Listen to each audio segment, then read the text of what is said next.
الحمد للہ وکفا والصلاة والسلام علی عباده الذین اصطفى خصوصا علی افضلهم وخاتم النبیین محمد الامین وعلی آلہ وصحبہ اجمعین۔ ہاں، من کان مریضا او علی سفر، جو شخص ہو مریض، بیمار ہو یا سفر پر ہو، فعدۃ من ایام اخر، تو وہ تعداد پوری کر لے دوسرے دنوں میں۔ یرید اللہ بکم الیسر ولا یرید بکم العسر، اللہ تمہارے ساتھ آسانی چاہتا ہے، سختی نہیں چاہتا۔ یہ اصل میں کیوں کہا ہے، اس کی وجہ سمجھ لیجئے۔ آج بھی آپ کو اپنے ہاں ایسے لوگ مل جائیں گے جن کا تقویٰ کا تصور اتنا غلط ہو گیا ہے کہ 104 درجے کا بخار ہے، روزہ چھوڑنے کو تیار نہیں۔ بھلے آدمیوں، اللہ نے تمہیں ایک رخصت دی ہوئی ہے تو خام خواہ اپنے اوپر یہ شدت کیوں لے رہے ہو؟ لیکن لیتے، روزہ چھوڑنے کو تیار، روزہ قضا نہیں کروں گا۔ سفر پر جا رہے ہیں اور روزہ قضا کرنے کو تیار نہیں۔ ایک موقع پر ایک غزوے کے دوران ایسا ہوا کہ کچھ لوگوں نے روزہ رکھا ہوا تھا، لیکن وہ اتنے یوں سمجھیے مزمحل ہو گئے کہ جب پڑاؤ پر پہنچے تو جن کا روزہ نہیں تھا انہوں نے تو بڑی چاق و چوبند طریقے سے خیمے نصب کیے، سارا بندوبست کیا، اور یہ جا کر بے سدھ ہو کر بے ہوش ہو کر گر پڑے۔ تو حضور نے فرمایا ان کو دیکھ کر، لیس من البر الصیام فی السفر، سفر میں روزہ رکھنا یہ کوئی نیکی کا کام نہیں ہے۔ یہ نیکی کا غلط تصور ہے کہ جو تم نے اپنے اختیار کر لیا، یہ تمہارے اندر تشدد پسندی پیدا ہو رہی ہے۔ دین کے احکام میں جو مقصد ہے وہ کیا ہے؟ یرید اللہ بکم الیسر ولا یرید بکم العسر۔ اسی پر عمل کرتے ہوئے حضور نے فرمایا ہے کہ جو بھی علماء دین ہیں یا جو رہنمایان دین ہیں، ان کا کام کیا ہے؟ آپ نے فرمایا یسروا ولا تعسروا، دیکھو آسانیاں پیدا کرو، سختیاں پیدا نہ کرو۔ دین میں سختیاں پیدا کرنا بھی وہ اسر اور اغلال بن جاتا ہے کہ جس کو رفع کرنے کے لیے اور جس سے لوگوں کو، یہودیوں کو اور تمام اہل کتاب کو نجات دینے کے لیے اللہ تعالیٰ نے اپنے رسول محمد صلی اللہ علیہ وسلم کو بھیجا۔ وَيَضَعُ عَنْهُمْ إِصْرَهُمْ وَالْأَغْلَالَ الَّتِي كَانَتْ عَلَيْهِمْ، کہ جہاں وہ نیکی کا حکم دیتے ہیں، بدی سے روکتے ہیں، پاکیزہ چیزوں کو حلال ٹھہراتے ہیں اور خبیث چیزوں کو، ناپاک چیزوں کو حرام قرار دیتے ہیں، وہیں وہ لوگوں کے اوپر سے وہ بوجھ بھی ختم کرتے ہیں کہ جو انہوں نے خام خواہ اپنے اوپر لاد لیے۔ تو ان میں سے یہ بھی ہے کہ یہ نیکی کا کام نہیں ہے کہ آپ سفر میں ہیں اور روزہ رکھ رہے ہیں۔ یرید اللہ بکم الیسر ولا یرید بکم العسر وَلِتُكْمِلُوا الْعِدَّةَ، لیکن یہ بات واضح رہے کہ اب تمہارے لیے تعداد کو پورا کرنا لازم ہے۔ یہ نہیں ہے کہ آپ اس کی جگہ پر فدیہ دے دیں تو بات پوری ہو جائے گی، نہیں۔ روزے کی تعداد، آپ کے رمضان میں 2 روزے 3 روزے چھوٹ گئے بیماری کی وجہ سے، ٹھیک ہے، لیکن دوسرے دنوں میں اس کی قضا دینی لازم ہے۔ وہ روزے رکھنے جو ہیں آپ پر لازم ہے، ان کا کوئی بدل جو ہے وہ فدیہ نہیں ہو سکتا۔ البتہ یہ نوٹ کر لیجئے، یہ حکمت نبوی ہے کہ یہاں اگرچہ وہ فدیے کا حکم جو ہے گویا کہ بظاہر قرآن مجید کے الفاظ سے محسوس ہوتا ہے کہ مطلقاً منسوخ ہو گیا، لیکن حضور نے اس کو خاص حالتوں میں باقی رکھا ہے۔ کوئی شخص اتنا بوڑھا ہو چکا ہے یا خاتون اتنی بوڑھی ہو چکی ہے کہ دن بھر کا فاقہ جو ہے اس میں اندیشہ ہے کہ کہیں ہلاک نہ ہو جائے۔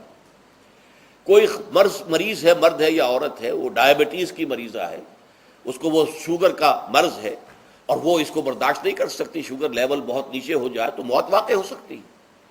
کوئی ایسا مریض ہے جس کو مرض سے شفا پانے کی اب کوئی امید ہے ہی نہیں کہ میں مرض سے شفا پا جاؤں گا یا پا جاؤں گی تو اس کے بعد میں روزہ مکمل کر دوں گی، نہیں۔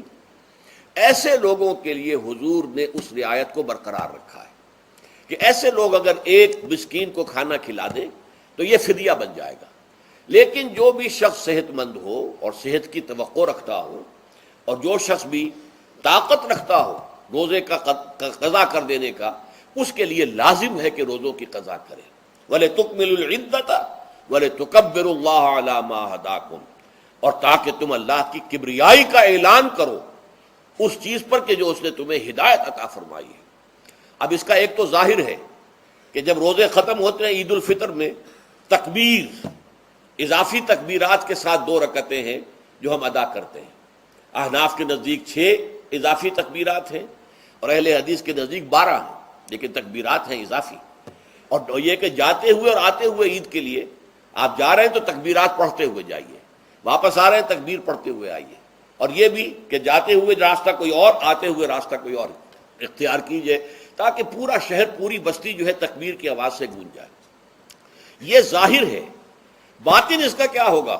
اللہ کی کبریائی کا اعلان کرو، اللہ کی کبریائی کو نافذ کرنے کی کوشش کرو. جب اللہ نے تمہیں ہدایت دے دی ہے، تمہیں اپنے دین حق سے نواز دیا ہے، اب تمہارا فرض ہے کہ اس کو قائم کرو، اس کے لیے جد و جہد کرو، اس کے لیے تن من دھن لگاؤ، اس کے لیے جان اور مال سے جہاد کرو. وَلِتُكَبِّرُوا اللَّهَ عَلَى مَا هَدَاكُمْ وَلَعَلَّكُمْ تَشْكُرُونَ، اور تاکہ تم واقعتاً شکر کرو. اس پر بھی گفتگو بعد میں ہوگی. یہ حکمت صوم کے حوالے سے ہے یہ لفظ. اس کے بعد جو ہے ایک آیت چھوڑ کر پھر اگلی 5ویں آیت پڑھیے. یہ ہے تکمیلی احکام. ابتدائی احکام آ گئے. نمبر 2 میں صوم رمضان کا حکم آ گیا. نمبر 3 پر ہوا کیا تھا کہ جب روزوں کا حکم دیا گیا تو چونکہ مثال آپ نے رکھی تھی یہود کی کہ یہود جو ہے عاشورہ کا روزہ رکھتے ہیں تو ہم بھی کیوں نہ رکھیں، مسلمانوں تم بھی رکھو. اس سے گمان یہ کیا گیا کہ جو احکام یہود کی شریعت میں ہیں روزے کے، شاید وہی ہماری شریعت میں بھی ہے. اور ان کی شریعت میں یہ تھا کہ رات کو سو گئے تو روزہ شروع ہو گیا، اور وہ روزہ اب نہ کوئی سحری ہے نہ رات میں کے دوران کوئی میاں اور بیوی جو ہے وہ ہم بستری کر سکتے ہیں، بلکہ یہ کہ وہ روزہ صبح سے لے کر پھر جب رات کے بعد صبح آئے گی، صبح سے پھر دوپہر اور شام اور غروب آفتاب پر جا کر روزہ ختم ہوگا. گویا کہ کم و بیش 20 گھنٹے کا روزہ یا 21 گھنٹے کا روزہ، کیونکہ اگر غروب آفتاب کے 3 گھنٹے کے بعد آدمی سو گیا تو وہاں سے جو روزہ شروع ہوا ہے تو غروب آفتاب پر اگلے روز جو ہے وہ ختم ہوگا، تو ہو جائے گا 20-21 گھنٹے کا روزہ. یہ روزے کا حکم لوگوں نے سمجھا، اس کی صراحت کوئی نہیں تھی. لیکن لوگ جو ہیں چونکہ صراحت منفی بھی نہیں تھی مثبت بھی نہیں تھی، لہذا وہ رات کے وقت میں جب جو دن ہوتے تھے روزوں کے، ان کی راتوں میں وہ اپنی جو بھی ایک طبعی ضرورت ہے جو ہم بستری ہے میاں اور بیوی کی، شوہر اور بیوی کی، وہ کر گزرتے تھے. جذبات کے اندر جو بھی اس وقت ان کی احتیاج ہوئی، دل میں کھٹک رہتی تھی کہ پتہ نہیں ہم نے یہ صحیح کام کیا نہیں کیا، غلط کیا. تو اس سے یہ کہ ظاہر بات ہے کہ پھر قرآن مجید اسے قرار دے رہا ہے اپنے آپ سے خیانت کرنا. جب انسان اپنے ضمیر کے خلاف کوئی بات کر رہا ہو تو چاہے وہ بات صحیح ہے لیکن وہ اسے گناہ سمجھ کے کر رہا ہے تو اس نے تو گناہ کیا، وہ اپنے آپ سے تو خیانت کر رہا ہے. ایک شخص ہے وہ بکری کا گوشت کھا رہا ہے لیکن سمجھتا یہ کہ یہ سور کا گوشت ہے، تو اس نے تو سور ہی کا کھایا نا، اس نے بکری کا تو نہیں کھایا، لیکن اس نے سمجھا یہ کہ یہ سور کا گوشت اور کھا رہا ہے. تو اس حوالے سے ایک دغدغہ سا دل میں رہتا تھا، پریشانی. تو اب جو یہ 5ویں آیت ہے، طویل ترین آیت ہے اس سلسلے کی، اس میں روزے کے تکمیلی احکام آ گئے جو ابدی ہیں، آج تک قائم ہیں اور قیامت تک قائم رہیں گے. فرمایا احل لکم لیلۃ الصیام الرفث الی نسائکم، اے مسلمانوں روزے کی راتوں میں تمہارے لیے حلال کر دیا گیا ہے اپنی بیویوں سے اپنی خواہش کا پورا کرنا. رفث الی نسائکم ہن لباس لکم وانتم لباس لہن، وہ تمہارے لیے بمنزلہ لباس ہیں.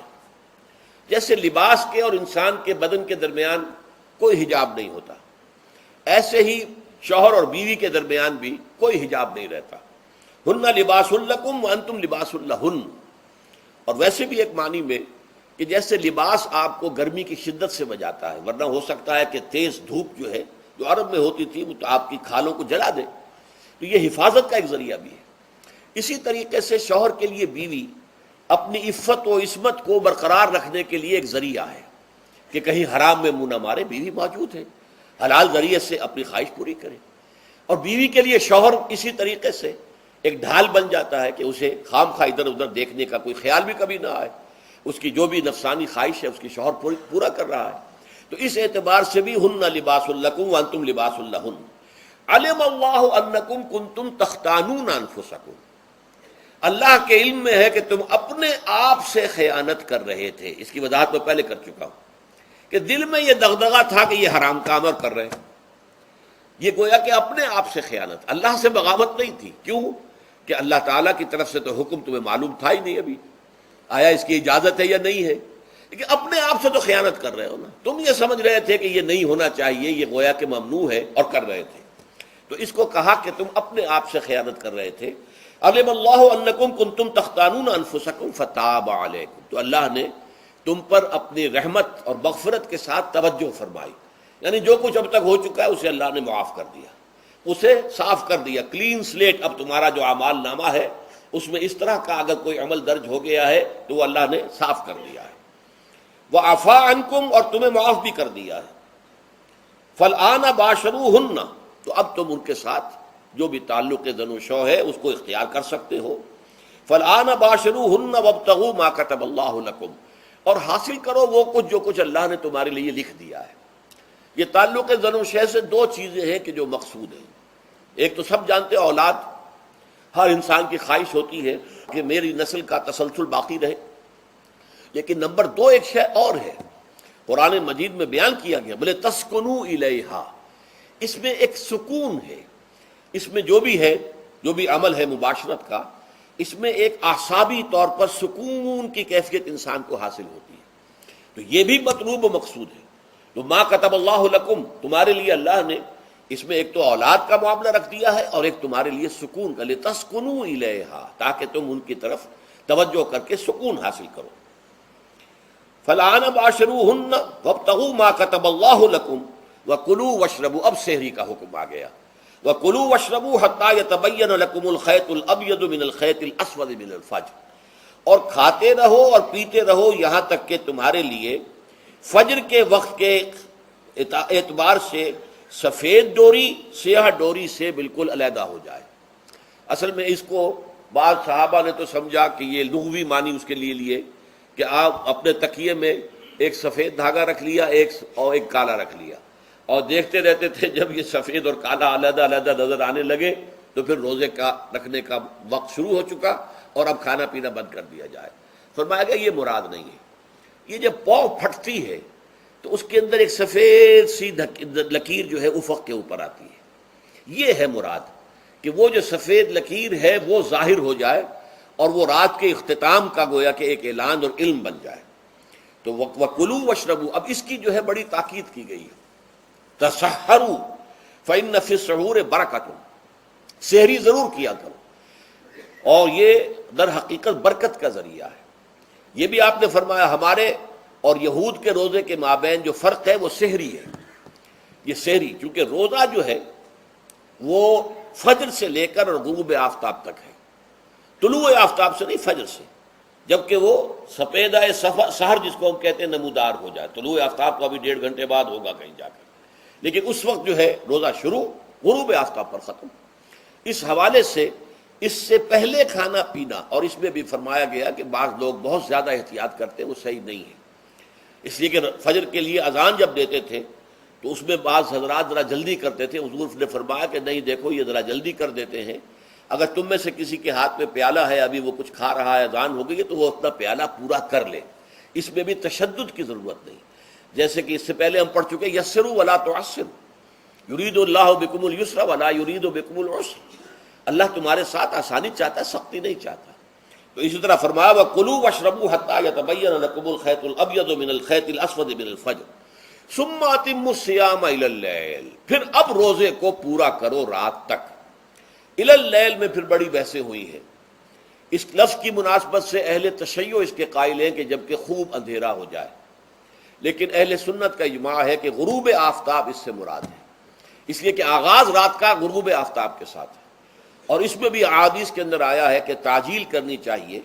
بعض لوگ وہی جو میں نے عرض کیا کہ تقویٰ کے تحت جو ہے، جیسے کہ سفر میں بھی روزے رکھتے ہیں، یا 104 بخار کے درجے میں بھی وہ روزہ قضا کرنے کو تیار نہیں ہوتے، ایسے ہی وہ تاخیر کرتے ہیں اپنے تقوی کے حساب سے، کہیں ایسا نہ ہو، کوئی غلطی نہ ہو جائے، کہیں یہ نہ ہو جائے، کہیں وہ نہ ہو جائے، تو پھر اس کے اندر وہ افطار میں، تو آپ نے فرمایا کہ قوم جو ہے اسی وقت صحیح رہے گی جبکہ وہ افطار میں عجلت سے کام لے، یعنی سحری کے اندر بہت زیادہ جلدی کرنے کی ضرورت نہیں، اگر اذان ہو رہی ہے اس کے دوران بھی اگر کچھ کھا پی رہے ہو تو کھا پی لو، مکمل کر لو۔